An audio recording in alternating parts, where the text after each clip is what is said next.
2012년 6월 서울 종로구에 위치한 주한일본대사관 앞, 한 남자가 대사관 앞에 설치된 평화의 소녀상 앞에 쭈그려 앉아 무언가를 하고 있습니다. 자세히 보니 소녀상 의자 다리에 무엇인가를 묻고 있는 이 남자. 그가 이곳에서 묻고 간 것은 한국어와 일본어로 글씨가 적혀있는 하얀 말뚝이었습니다. 그리고 몇 시간 후 이 남성이 묻고 간 말뚝으로 인해 대한민국 전체가 충격에 빠지게 됩니다. 이 말뚝에는 다케시마는 일본 땅이라는 문구가 적혀 있었던 것이죠. 대한민국에서 독도가 일본 땅이라고 주장하는 것도 충격적이지만 그런 주장이 담긴 말뚝을 위안부 문제를 대표하는 상징물인 평화의 소녀상에 묻고 갔다는 것은 사실상 대한민국 국민에 대한 테러 행위나 다름없는 것이었고, 결국 이 사건은 소녀상 말뚝 테러 사건으로 불리며 전 국민을 분노하게 만들었습니다. 과연 누가 이런 말도 안 되는 테러를 저지른 것일까요?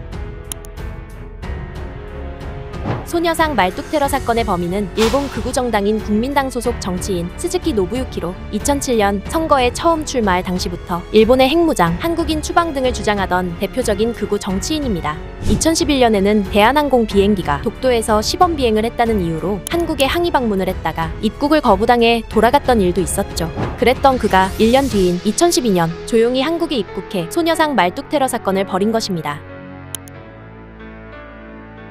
1차 테러를 직접 감행한 이후 곧바로 일본으로 돌아간 스즈키 노부유키는 결국 대한민국 입국 금지 조치가 내려졌습니다. 그러나 그의 테러는 여기서 끝나지 않았죠. 이후 스즈키 노부유키는 자신을 대신해 말뚝 테러를 감행할 사람들을 계속해서 보낼 것이라며 추가 테러를 예고합니다. 이후 1차 테러를 감행한 지 약 2개월이 지난 2012년 8월 서울 마포구에 위치한 전쟁과 여성인권 박물관 입구에는 다케시마는 일본 땅이라고 쓰인 말뚝이, 주차장 벽에는 위안부가 성노예라는 거짓말을 그만하라 라고 적힌 전단지가 부착되는 2차 테러가 발생합니다. 서울 서대문 경찰서는 2차 말뚝 테러의 용의자 무라타 하루키와 사쿠라이 데스로의 신원을 밝혀냈지만 이들은 테러 직후 곧바로 일본으로 돌아간 뒤였죠. 2차 말뚝 테러 이후 한동안 이와 같은 말뚝 테러는 발생하지 않았고 사건은 사람들의 기억 속에서 조금씩 잊혀져 갔습니다. 하지만 스즈키 노부유키는 이후 더욱 충격적인 테러를 저지르죠.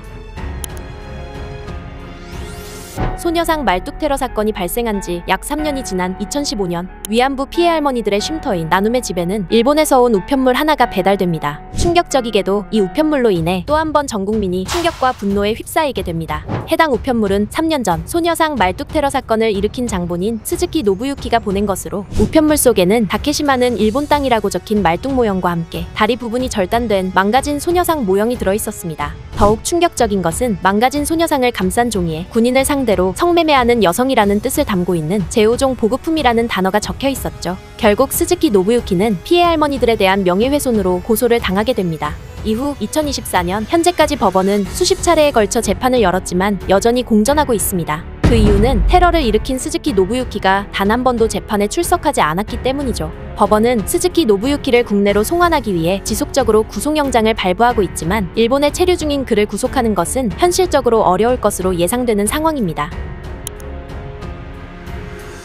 마지막 테러 이후 스즈키 노부유키는 더 이상의 테러를 감행하지 않았지만 그럼에도 불구하고 일본 극우 세력들에 의한 소녀상 테러는 계속되고 있습니다. 봉지 테러, 오물 테러, 망치 테러 등 소녀상에 직접적으로 위해를 가하는 행위뿐만 아니라 소녀상에 우길기를 쥐어주고 아사히 맥주를 먹이는 듯한 사진을 찍어서 SNS에 공유하는가 하면 차마 눈뜨고 볼 수 없을 정도로 끔찍하게 소녀상을 합성한 이미지를 유포하는 소름 돋는 짓까지 저지르고 있는 상황이죠. 지금까지 그러했듯 앞으로도 계속될 소녀상 테러에 대해 앞으로 우리는 어떻게 대처해야 할지 하루라도 빨리 대책을 세워야 할 것입니다.